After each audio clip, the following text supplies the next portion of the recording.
Hi folks, Aquafil again, and yeah, well, this is the NXT TakeOver Dallas review, and this is not gonna take as long as the WrestleMania review, because WrestleMania was not only a show that went on for more than half hour longer than it was scheduled to be, which puts it at, yeah, let's face it, almost 7 hours, which is a whole lot of wrestling in one piece. So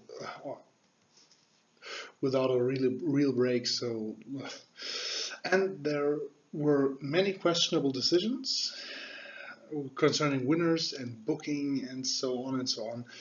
Thank God NXT is different.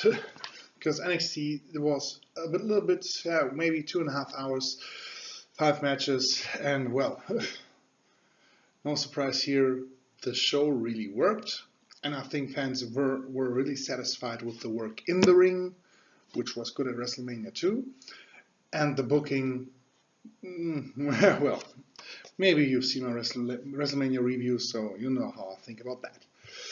NXT TakeOver Dallas opened with, let me check my list here, opened with the NXT Tag Team title match between American Alpha and The Revival. The match, it was a classic, simple tag team match.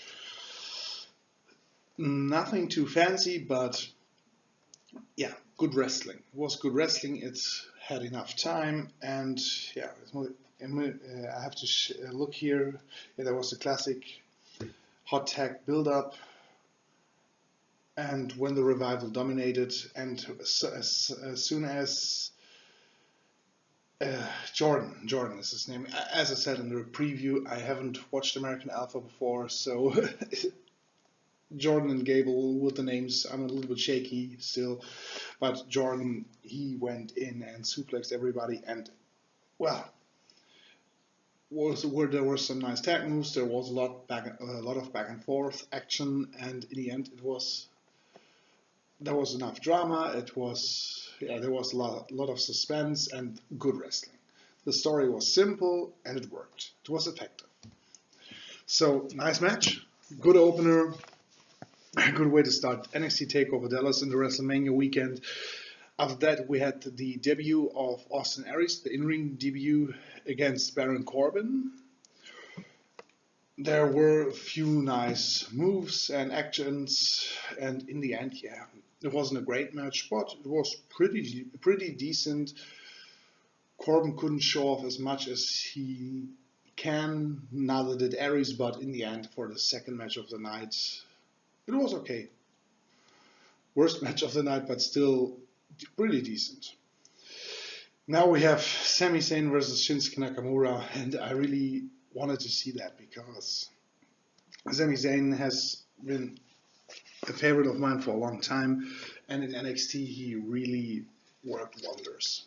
Had a lot of good matches, and well, it's time for him to move up to the next level. And Shinsuke Nakamura, well, he debuted, and he is one of the best guys in the world, and he was just awesome in New Japan, and it was exciting to see how he would fare in WWE.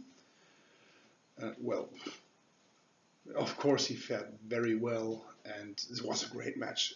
Honestly, they didn't have a lot of build-up in terms of storyline, but it just, both just clicked, and they did a whole lot with their in-ring skills to mask that there was not much storyline going on here. The in-ring story, well, of course they managed to do something on that behalf, and so it's stiff action from both. The crowd was so much into it. It was just awesome to see. And to be honest, this one is the best year of the WWE, the best match of the WWE this year, and even with the likes of Hiroshi Tanahashi versus Katsuchika Okada or matches like that from New Japan, it's a legitimate match of the year contender this early on, and again from NXT. Shinsuke wins, a huge win for him. He arrives, he makes a huge impact. Sami Zayn gets a nice goodbye as he's going onto the main roster, and with the match itself, it was just stellar. great match. The NXT Women's Tag Team match, Bayley versus Asuka, it wasn't pretty. It wasn't supposed to be pretty. And, well, they worked it quite well. Bayley got a lot of offense because if Asuka kicks Bayley for minute after minute after minute and dominates the whole match, it would be a little bit unbelievable if Bayley lasted 10 minutes. So she had a lot of offense, but in the end, again, a lot of back and forth action. And by referee stoppage, I think the match ended, or submission. Anyway, the ref had to stop the match because Bayley couldn't free herself of Asuka's submission move. So they did that pretty well too. The right person won because it's time. I think it's time for Bayley to move on the main roster because you have the likes of Sasha Banks, Becky Lynch, Charlotte, Paige, and Natalya, who really are good in the ring, but Natalya somehow, I doubt she's in the title picture, and Paige isn't anymore. So we have 3 women competing for the title at the moment, who are at least in reach of winning the title, and we need somebody else added to the mix so that the roster gets, the women's roster in the main shows gets a little more depth to, it's stupid or it's boring to see Charlotte versus Sasha Banks 20 times and with 3 competitors who really are at the top level at the moment. There is not much room for mixing up the competition a little bit, and that's why Bayley needs to move up, and she can't move up with the title, so Asuka's the right choice to win the thing. And well, I'm looking forward to have to watch a lot of nice NXT women's matches in the future because it's still better than the main roster, although the triple threat Divas match or women's match for the new women's title was good. But NXT still has a little more leeway in what they can do, and they can focus more on the in-ring work. The main event for the NXT title last time, Samoa Joe versus Finn Balor, was a little underwhelming because Joe had his standard repertoire and it lacked some intensity. Well, here it was quite the opposite because after their initial match, they really hit it off here. And they did a lot to build up the feud, but Samoa Joe gets a cut under the left or under the right eye a few seconds into the match when he throws Finn Balor out of the ring, and when he goes over or out of the ring, his foot hits Samoa Joe. It looks that way, and suddenly he bleeds. It's a nasty cut. And there was a lot of ref stoppage. The ref, Drake Younger, who's no newbie to blood in wrestling matches. Well, the ring doctors, they often pause the match a little bit to look at Joe's cut, but in this case, it really didn't bother me that much because it added something to it. You had Joe, who wanted to be aggressive, who wanted to be all out, who wanted to beat Finn Balor up. And he gets stopped by the refs and the doctors because, well, he has a cut. And he doesn't care. He obviously doesn't care. And he sold that great that he wanted a piece of Finn Balor. He didn't want to get medical attention because it's just a fucking cut. It's not that serious. And it really added something to it because, it's a dramatic element that just worked here, although it was not on purpose. And it hurt the flow a little bit at times, but as I said, it added to it in the end.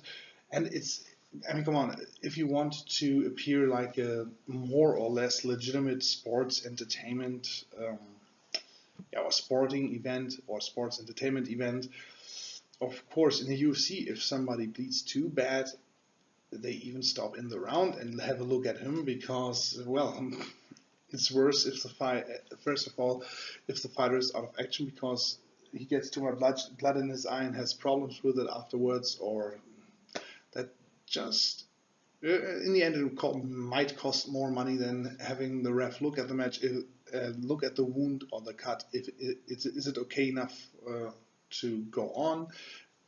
Do they have to stop the bleeding a little bit? We have that in UFC, and if it's not like, oh, we have to close your wound and it takes like 2 or 3 minutes, like when Cena got a cut, and I don't really recall which match it was. I think against Randy Orton, but I can be wrong here, or might be wrong here. And yeah, in that match it really bothered me because, well, it didn't add to the match. It really took a lot from it because it was just plain silly. Well, 5 minutes and he's getting medical attention. That's just. But here it was short, straight to the point, like a little bit washing the blood away, putting a little paste on the wound, so that the match can go on. And it added a sort of reality to it that was, that really helped the match and added drama to it. So again, great match. And now we have NXT TakeOver Dallas. 4 good to great matches and a nice match. And well, simple storylines, everything worked, the right people won, the people liked what went on there. And with WrestleMania it was like, we want to troll you.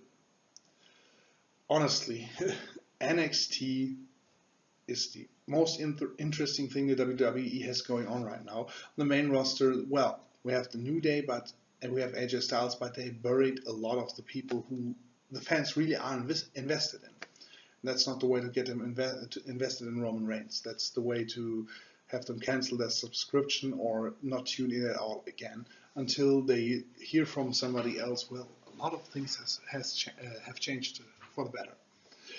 Anyway, NXT TakeOver Dallas, best show of the weekend, or the better of the 2 shows.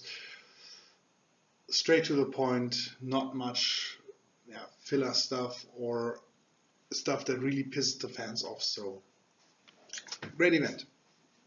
And so long.